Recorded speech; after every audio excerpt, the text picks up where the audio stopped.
cuando está la vida de tu hijo, tú no quieres tomar decisiones. Yo quiero ser escritor y renuncié a todo. En este instante, soy muy feliz. En la vida solo hay dos músicas, la buena y la mala. El que yo haya sido madre fue para mí en mi vida. ¡Viva rock and roll! El día más feliz de mi padre esta entrevista muy personal. El día de hoy me da muchísimo gusto estar con Ildefonso Guajardo. Él es el secretario de Economía. Qué placer, ¿eh? Gracias por la oportunidad, Viviana. A ver, platícame, naces en Nuevo León. Sí, ya hace algunos ayeres, hace casi, en abril serán 60 años. ¿Cómo fueron esos primeros años con tu papá Reinaldo? Un hombre que te tuvo ya los 50 años. Me imagino que esa relación de papá mayor te pudo dar muchas cosas. Es muy diferente porque cuando eres el menor y tienes hermanos que te llevan 15 y 13 años, hay una desdoble de los roles en la familia. Un papá de 50 años no es aquel con el que te enseña a jugar béisbol, ni juega contigo en la portería.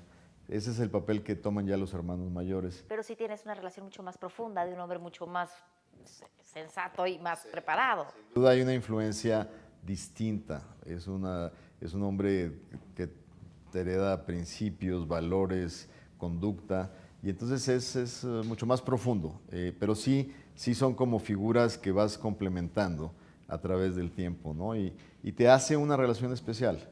O sea, la vida me dio la oportunidad de gozar a mis padres hasta los 90, ambos, y en la etapa final de mi padre era muy notorio cómo disfrutaba pues, mis éxitos, y eso era muy, muy bonito porque los hijos van teniendo un papel distinto a través de la vida con los padres.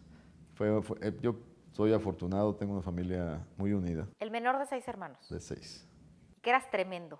No tanto. La verdad es que yo creo que al principio sí era algo hiperactivo.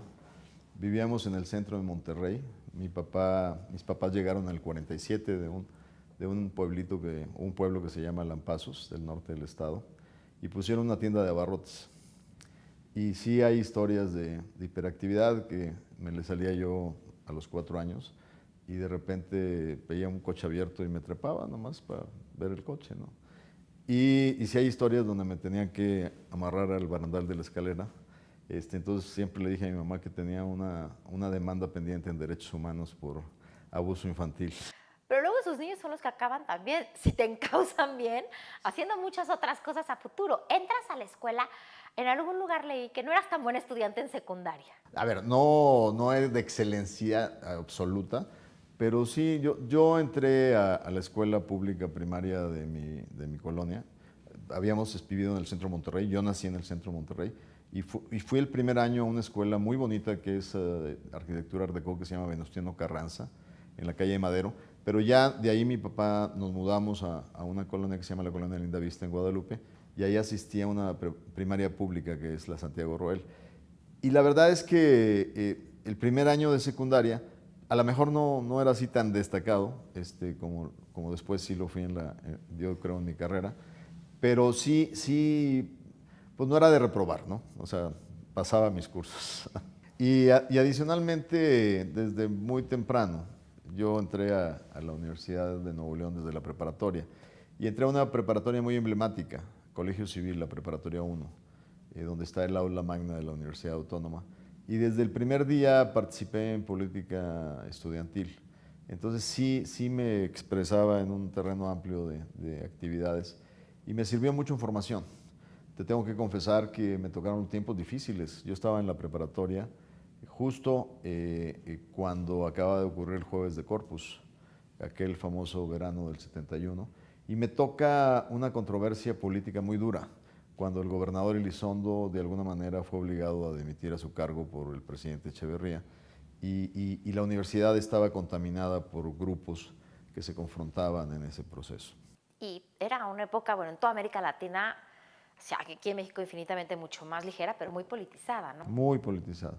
Yo tenía 16 años cuando llegué a la preparatoria y recuerdo perfectamente haber participado en plenos universitarios de grito, micrófono hermano, golpes, o sea, una época de formación. ¿Y de dónde te surge este amor por la política, de empezar a estar en movimientos estudiantiles? La verdad es que fue una vocación que me nació desde la secundaria. En la secundaria decidí participar de una manera no previsible a la presidencia de la mesa directiva de mi secundaria estando en segundo año, cuando tradicionalmente los que iban eran los de tercer año.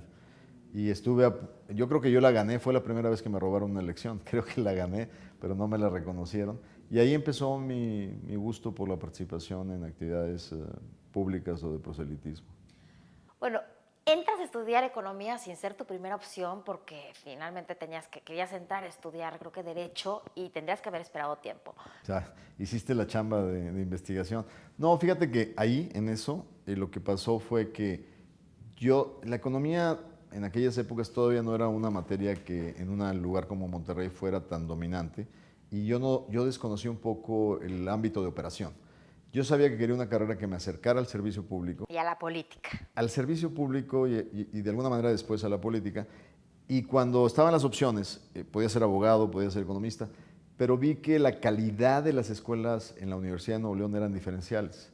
Y entras a economía y ya te enamoras de la carrera y ahí te quedas. Así es, porque me di cuenta que ya que empecé a meterme en las materias, teníamos muy buenos maestros y me enamoré de la carrera. Otra cosa que había mantenido en el tintero era poder venir a México a estudiar Relaciones Internacionales al Colegio de México, pero en aquel tiempo eran ciclos fijos y tenía que esperarme.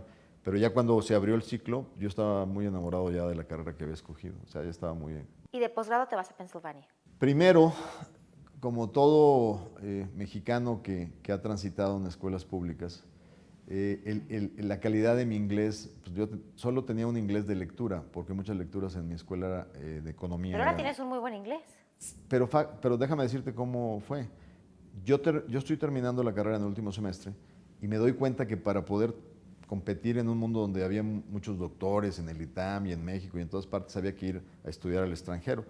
Y entonces me obligo a inscribirme a un intercambio académico en mi último semestre, pero me decían en mi escuela, es que no te podemos mandar ese intercambio porque no hablas inglés. Entonces los convencí de que me dejaran inscribirme con las dos materias que tenían que tomar. Pero yo aprendo. No, economía matemática y econometría. ¿Y en inglés? No, pero es que los números son números.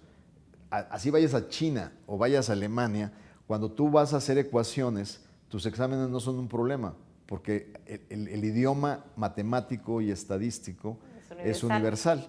Entonces dije, con esto no voy a batallar para sacar mis cursos, pero me va a dar tiempo para meterme a un curso intensivo pagado con esfuerzo de 5 horas diarias de inglés. Entonces me fui a Arizona, me metí al intercambio y estudiaba todos los días 5 horas de inglés, y cuando terminé ese semestre de intercambio ya había levantado mi examen TOEFL, el famoso de inglés, a más de 500. Entonces ahí es como logré aprender mi inglés a los 20 y tantos años. Y empiezas a aplicar a las universidades de Estados Unidos. ¿Te vas con beca? Primero, yo tenía 20 años cuando terminé la carrera. Tuve una oferta para hacer la maestría con un trabajo ahí en Arizona State, donde estaba estudiando el intercambio. Hice ahí mi primer posgrado. Luego me regreso a los 22 a dar clases en la Universidad de Nuevo León y ahí empiezo a hacer solicitudes para el doctorado. En todas fue en Arizona con un empleo en una investigación que me pagaba colegiatura y me daba manutención, y en Pensilvania con una beca de CONACYT. ¿Y por qué Pensilvania? Porque hice solicitudes a las famosas mejores 10 universidades de Estados Unidos, las famosas Ivy Leagues. Entonces mandé a MIT, a Pensilvania, a Stanford, a Berkeley, y hubo diferentes tipos de aceptaciones. Quien me aceptó con financiamiento, o sea, dándome un empleo como asistente de maestro, fue la Universidad de Pensilvania. O sea, entonces yo tenía asegurado, porque todavía no traía la beca de CONACYT asegurada, entonces tenía empleo como asistente de maestro y entonces me daban financiamiento. Y ya regresas a México y empiezas a trabajar, te empiezas a meter a la política que te encanta, te ha encantado siempre. Has estado trabajando con gobernadores, has estado trabajando en la Secretaría de Turismo, has estado 2 veces en el Congreso, Cámara de Diputados, Cámara de Senadores, en todos lados. Pero fíjate que la vida, yo siempre he creído que en la vida hay un concepto en inglés que es turning points, o sea, puntos de inflexión en tus carreras.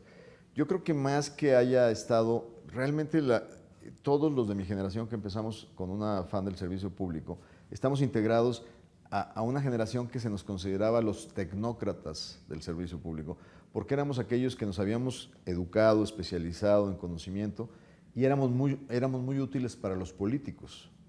Entonces, ese concepto deja de existir cuando México llega a una amplia democracia. Pero además te toca justo una época, un momento en donde los políticos de la generación anterior a la tuya no tenían estos estudios en Estados Unidos y no tenían esta preparación. Tenían mucho conocimiento en el tema político y en otras cosas. Buena parte de ellos, sí, tiene razón, buena parte de ellos, y se apoyaban en estos técnicos, pero muchas decisiones que tomaban pues, no eran recomendaciones de los técnicos, si no, no nos hubiéramos podido explicar la nacionalización de la banca de López Portillo y otras cosas, ¿no?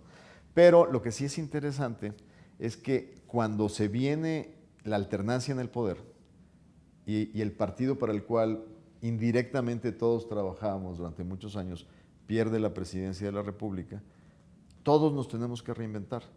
Y es ahí donde yo doy el brinco, porque yo trabajaba en una campaña pues, que no ganó la presidencia de la República. Fuiste asesor de la campaña de La Bastida, de Francisco Así La es. Bastida. Y entonces, ahí me inscribieron en las listas de diputados, y entonces es ahí donde empiezo mi incursión en la política. En el año 2000, como diputado, miembro de la primera legislatura de oposición del PRI en ese momento. Y es ahí donde empiezo otra variante de mi trayectoria, donde somos híbridos, o sea, aquellos que tuvimos una carrera técnica y que después dimos la conversión a la política. ¿Y cómo es otra vez? Porque es muy diferente estar desde oposición en una Cámara de Diputados, cuando acaban de perder precisamente el poder, a regresar al poder. ¿Cuándo te dicen, vamos a regresar, vas a ser secretario de Economía? No, fíjate que es también un proceso, es lo que yo te digo, los puntos de inflexión en la vida. Yo voy a esa primera cámara, la verdad es que la primera cámara es de aprendizaje, aprendes muchas cosas, porque no es suficiente que tengas buenas ideas, cómo las tejes, cómo les generas consenso, cómo convences a la oposición. La verdad, mi mejor cámara fue la última. Entonces yo tuve esa primera participación, regresé a mi estado, que es otro de los buenos efectos de la democracia. Cuando un equipo que se ha formado a nivel nacional pierde la presidencia, te reinventas en los estados y entonces capital humano preparado regresa a los estados. Yo me encuentro mucha gente muy valiosa como secretarios de Desarrollo Económico en los estados, como jefes de la Oficina de Gobernadores, porque ese capital humano esa riqueza intelectual tiene que distribuirse. Oye, más al tema personal, dicen que la familia de tu mamá es muy relajenta, muy divertida, que la de tu papá es seria y propia y que tú eres serio y propio. Lo que sí es cierto es que la familia de mi mamá, los Villarreal, todos mis primos y parte de mis hermanos cantan, bailan, son muy artísticamente hábiles. Los Guajardo llevan la vida un poquito más con el sufrimiento, cargamos la lápida de la responsabilidad y a veces no somos muy facilitos para liberarnos. Yo recuerdo, era increíble, yo todavía recuerdo, yo iba a las 7 de la mañana a la escuela y mi mamá ya estaba haciendo el aseo silbando y cantando con el radio prendido, o sea, era una cosa... Y esa influencia es muy buena, porque aunque seas de la parte seria, siempre te recuerda que la vida hay que verla con mayor alegría y optimismo, y esa mezcla ayuda. ¿Cuál ha sido el día más feliz de tu vida? El día más feliz de mi vida. La verdad es que he tenido muchos, pero te diría que tratar de precisarlo, pues lo ha habido en lo profesional, sin duda, pues cada vez que he tenido el privilegio de servir a mi país desde alguna responsabilidad importante. Desde lo personal, pues yo creo que he disfrutado muchísimo el nacimiento de mis sobrinos, que ahora ya son muchos, ya casi llegan a los 20, pero precisarlos así, yo creo que he tenido muchos, he sido muy afortunado. ¿El más triste? Yo te diría el más difícil. Sin duda el más triste es el día que me muere mi mamá, eso sin duda. A pesar de la dicha de haberla tenido hasta los 90, el día que te tienes que desprender al menos físicamente de alguien que ha jugado un papel fundamental en tu vida, es un día difícil. Ese es el día más triste. Y en los días más difíciles, el arranque de este año, sin duda, ha sido uno de los días profesionalmente más difíciles que he tenido en mi vida. Cuando el presidente Peña nos dio la oportunidad de descansar la semana del 24, yo me propuse estar en mi escritorio el día 2, volé el día 1 de regreso, porque sabía que iba a empezar meneado y difícil el año y no le fallé. tuve una semana de las más difíciles en términos de los tweets que salían desde Nueva York en materia de inversión extranjera y los temas que tuvimos esa semana desde el punto de vista de reacción de la opinión pública con respecto al incremento de las gasolinas. Sin lugar a dudas. A ver, complétame esta frase. Ildefonso Guajardo es... Ildefonso Guajardo es alguien quien sin duda ha dedicado su vida para ser fiel a sus amigos, para ser congruente con un proyecto de vida y quien ha dedicado su vida en lo que se ha podido a servir a su país y lo seguirá haciendo hasta que nos lo permita. Muchísimas gracias. Gracias. Cuando está la vida de tu hijo, tú no quieres tomar decisiones. Yo quiero ser escritor y renuncié a todo. En este instante, soy muy feliz. En la vida solo hay dos músicas, la buena y la mala. El que yo haya sido madre fue para mí en mi vida. Preguntas. ¿Y el día más feliz de tu vida?